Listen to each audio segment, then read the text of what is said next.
23 में हमारे पास है dx मतलब 1 dx है, मतलब ये अपॉन x ब्रैकेट में एक्स स्क्वायर प्लस 1। अब इसको कैसे ब्रेक करते हैं, ये एक x हो गया तो यहाँ पे a अपॉन एक्स आएगा, एक्स स्क्वायर प्लस 1 का फैक्टर नहीं हो रहा है तो bx प्लस c आएगा अपॉन एक्स स्क्वायर प्लस 1 और ये dx। अब आप अलग अलग इंटीग्रेशन कर दो, यानी a upon x d x plus b x plus c upon x square plus 1 d x. तो a इसमें बाहर आएगा 1 अपॉन एक्स डी एक्स होगा। और अगर आपने इस टाइप की क्वेश्चन अच्छे से किया तो आपको ये भी मैंने बताया था कि जब भी ये बी एक्स प्लस सी या ए एक्स प्लस बी लगता है सेपरेट डिवाइड करना पड़ता है, यानी एक टर्म तुम्हारा बनेगा b x upon x square plus 1 और एक बनेगा c upon x square plus 1 और फिर इसमें भी हम सेपरेट इंटीग्रेशन अब करेंगे।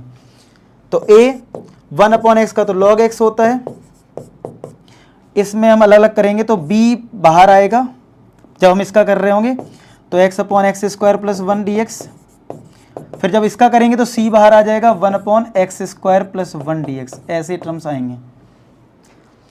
इसका तो सीधा फॉर्मूला है tan इनवर्स x, लेकिन इसके लिए अगर आपको याद हो तो एक्स स्क्वायर प्लस 1 को t लेना होता है इस वाले टर्म को सॉल्व करने के लिए, क्योंकि ऊपर x है ना, तो आएगा 2x dx equal to dt, x square का 2x और ये dt बाई डी एक्स आएगा, ds इधर कर दिया मैंने, तो x dx कितना आ गया dt अपॉन 2। चलो तो कितना आ जाएगा a log मॉड में x plus b, x dx जो है वो dt बाई 2 है और 1 अपॉन एक्स स्क्वायर प्लस 1 कितना है t है प्लस c, इसका फॉर्मूला सीधा सीधा tan इनवर्स x है तो tan इनवर्स x लिख दो। अब ऑलरेडी c तक है ये तो एक कांस्टेंट टर्म हम c1 लिख लेते हैं, तो a log मॉड में x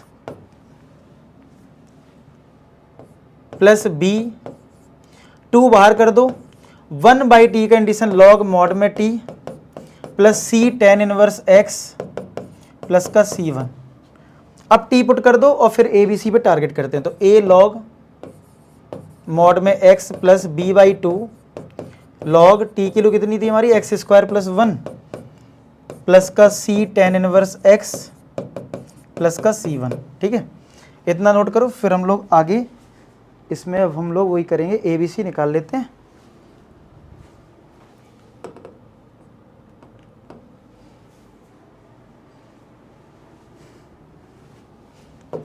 चलो इधर ABC निकालते हैं।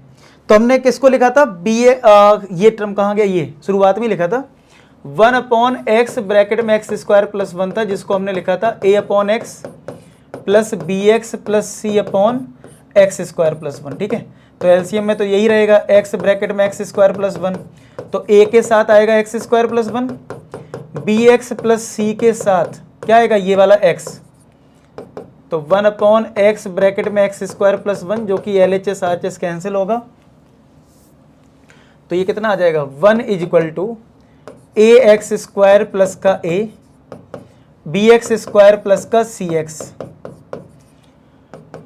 इसमें और इसमें एक्स स्क्वायर कॉमन मिल जाएगा तो ब्रैकेट में क्या आएगा a प्लस बी। ठीक है, x का टर्म यहाँ पे सी एक्स है तो सी एक्स प्लस ये तुम्हारा a और यहाँ पे 1। ठीक है, इतना आ जाएगा, ये चेक करो। अब यहाँ पे कांस्टेंट टर्म a है और 1 है और यहाँ पे a है, तो a इक्वल टू क्या हो गया 1 हो गया, और c के साथ यहाँ पे x है तो c तो यहाँ पे 0 हो जाएगा क्योंकि x का कोई टर्म ही नहीं है यहाँ पे, और a प्लस b जो है एक्स स्क्वायर है वो भी इधर नहीं है तो वो भी 0, तो अगर a को 1 रख दिया तो b कितना आएगा, b यहाँ पे -1 आ जाएगा। चलो पुट करते हैं यहाँ पे, तो a हमारा है कितना 1, तो 1 का मल्टीप्लाई लॉग में करोगे तो 1 log x ही हो जाएगा। b का टर्म -1 है तो ये -1 रखा तो -1 हो गया, नीचे तो 2 है log x स्क्वायर प्लस 1, और c अगर 0 आ गया तो ये पूरा टर्म ही 0 हो जाएगा, तो कांस्टेंट टर्म c1 रहेगा। अब चेक कर लो कौन सा आंसर है, देखो log x minus half log x square plus 1 plus c1 और c एक ही बात होती है, मैं तो बोलती हूँ।